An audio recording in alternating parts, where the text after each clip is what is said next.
Merry Christmas, and you are listening to and watching The Savage Gav as he, that's me, I don't know why I'm referring to myself in the third person, but as I do my review of actually having read Damnation Alley by Roger Zelazny, I did a pre-review bringing together all of my preconceptions about this book. And boy, kind of wrong. Wasn't really. Well, it was. It's a post-apocalyptic book. They have Damnation Alley is like the middle of America that, you've got to go through from one side of America to the other. And there's a cure for a disease that needs to be taken from Los Angeles to Boston through the guts of America, through, radioactive glazed deserts and, mutant bats. That starts out of Barstow, of course. And, giant spiders with webs like, huge, like, what do you call them? Like steel cable webs, and massive bison and huge lizards the size of a house, and all kinds of mutant monstery things, and a sky that is just so rough and tumble that it rips up fish and throws them from the ocean across the land, and drops rocks and boulders, and don't know how the roads remain clear. After one of those storms, the roads are covered with rocks and boulders, but generally they're pretty clear. Weird. And, marauding gangs of bikers that are, so it's an early 70s, so it predates Mad Max, and it is very much what Mad Max is. So it is kind of, George Miller probably read this book and probably based Mad Max on it. Also, the main character, Hell Turner, who got his name Hell from when he was born, and the nurse asked his dad what to call him, and his dad just said, Hell, and left. And then his mum died, and he was thrown into a home, and his siblings died, and he's all alone, and he joined the Angels, which I think are the Hell's Angels, but the Angels, and he was thrown into jail for something or other because he's a bad guy. He rapes, he murders, he sells drugs, he pimps, he does everything wrong. And that kind of comes through in, some of the people that he runs across. But anyways, he's thrown into jail, and then there's a raid on the Hell's Angels, and they're all wiped out. So he's the last angel. And so he's in jail, and he gets given a pardon, and this is kind of where the book sort of starts. Or there's sort of this backstory that comes through, but he's given a pardon, and he decides, because he agrees to go through Damnation Alley with the cure to the bubonic plague, but instead he steals a motorbike and decides to flee from Los Angeles to Tijuana, and the police capture him, and he gets dragged back to Los Angeles to the Minister of Transport, who's kind of like, like it's a bit like the Mad Max's Hall of Justice, I think it was, which is kind of funny. Anyways, and so, the guy hates him, and he reckons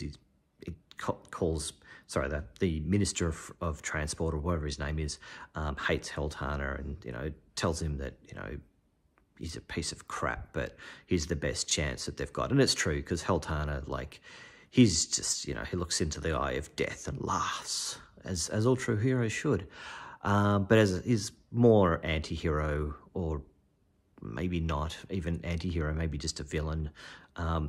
Anyway, so he agrees, and all the other drivers are given orders to kill him if he turns and runs. And so, yes, he is riding by himself. There's three of these trucks, and they're heading off cross country. And these trucks are, bulletproof and radiation proof, and they've got lots of beer and cigarettes. No beer, lots of cigarettes though. Lots of uppers, pills, and lots of weapons. He's got tons of grenades, rocket launchers, flamethrowers, 50 caliber machine guns mounted on it. There's cameras and everything. You could imagine that these are like the vehicles from the movie, but they're kind of sound like a bit like armored trucks. Anyways, so yeah, off Heltana sets, through the storms and the mutant, hugely spiky plants that he burns with his flamethrower, and through the bats that he, machine guns and rocket blasts, and so there's lots of stuff getting smashed and killed and destroyed. So yeah, and obviously the other trucks get destroyed as well. Yeah, because Heltana's kind of like he's a loner, and even though he's got other people with him, they're not going to survive. No one's going to survive but Heltana. You kind of know. As soon as a character's introduced, probably going to die. But anyways, yeah, so... But the story is really about Heltana, and at the start, he was running away. He didn't want to do this. He didn't care. There's as far as I know, there's like Los Angeles and Boston. They're the main population centers of the world, because obviously after the apocalypse, America will still be the greatest country on Earth. And that's where everyone will live still, because everybody else will die, because they're not going to be, they'll be on the receiving end of all of the nuclear bombs, and America won't be. Although there is a hint that there might be people still alive in Japan, the Caribbean, Greece, some other island countries, maybe Australia. I reckon Australia did all right. But, yeah, so he has to go cross country, and gradually he kind of, at first he tries to escape, and they kind of stop him from doing that. He's clearly the most cluey of them all. He knows how to get through Damnation Alley, how to navigate its perils, and because no one else is as good as him, they die. But gradually he goes from not kind of opposed to the mission to reluctantly performing the mission to kind of almost to the point of he wants to do the mission.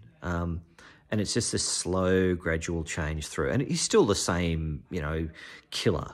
But at the same time, he feels like he's got a purpose and he wants to do this.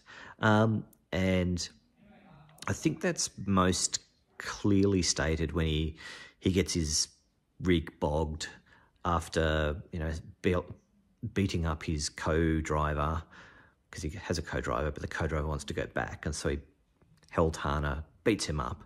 And they stop, they get bogged. Guy and his two sons help them out. Heltana has been popping pills for days and is just exhausted.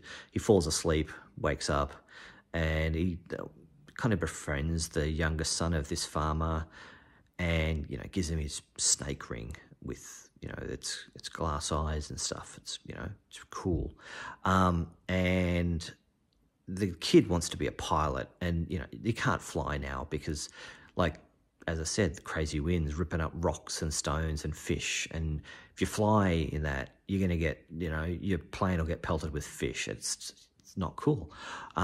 So you can't fly, and Hell tells him you can't fly. It's just, and the kid's like, but I've got a dream. I want it. And he's going, no, you can't do it. And the kid's like, well, I still want to fly. And the kids ask, well, what about you, Hal? Did you have a dream when you were a kid? And Hal sort of says he wanted to look after the machine. And the kid's like, the machine? And Hal's like, yeah, I was at school and the teacher said the world was like a machine. And I thought he meant the world was a machine. And I wanted to be the one that looked after the machine, oiled the gears and the cogs and, made sure it ran so that everyone was happy. And you kind of get the sense that at the start of everything, he was named Heltana and his life was crap, but he wanted to do good. But the world just kept pushing him back into this role of being Heltana, villain. And so, yeah, he's kind of got that issue with not really being part of society, being pushed and marginalised, but wanting to be part of society and deep down wanting to do the right thing. But, instead, because he can't, he's going to rape and murder and sell drugs and just be an all-round bad guy. And yeah, and so he finishes the mission. Oh, sorry, spoiler. He finishes the mission and then they build a statue to him. He defaces it, steals a car and disappears. But, you know, he's Heltana. He's cool. So yeah, really good book. Zelazny is a good writer. I actually really enjoyed his writing style. It's only 150 pages. You could read this literally in one sitting. I finished it in one half of it in just like a very little time, like a couple of hours. So easy read, fun read, not brilliant writing, but really good fun. And yeah, better than the movie that they made of it. Yeah, the movie was pretty disappointing compared to this. And I mean, you can tell. Look, I've not read much 70s post-apocalyptic fiction, but this kind of feels like it was a fairly seminal work in the post-apocalyptic genre, and yeah, good fun. So yeah, first book review, first book I've read in quite a while, and hopefully I will do more. Roger Zelazny's Damnation Alley, and check out that cover. Look at that, it's Heltana, pretty cool.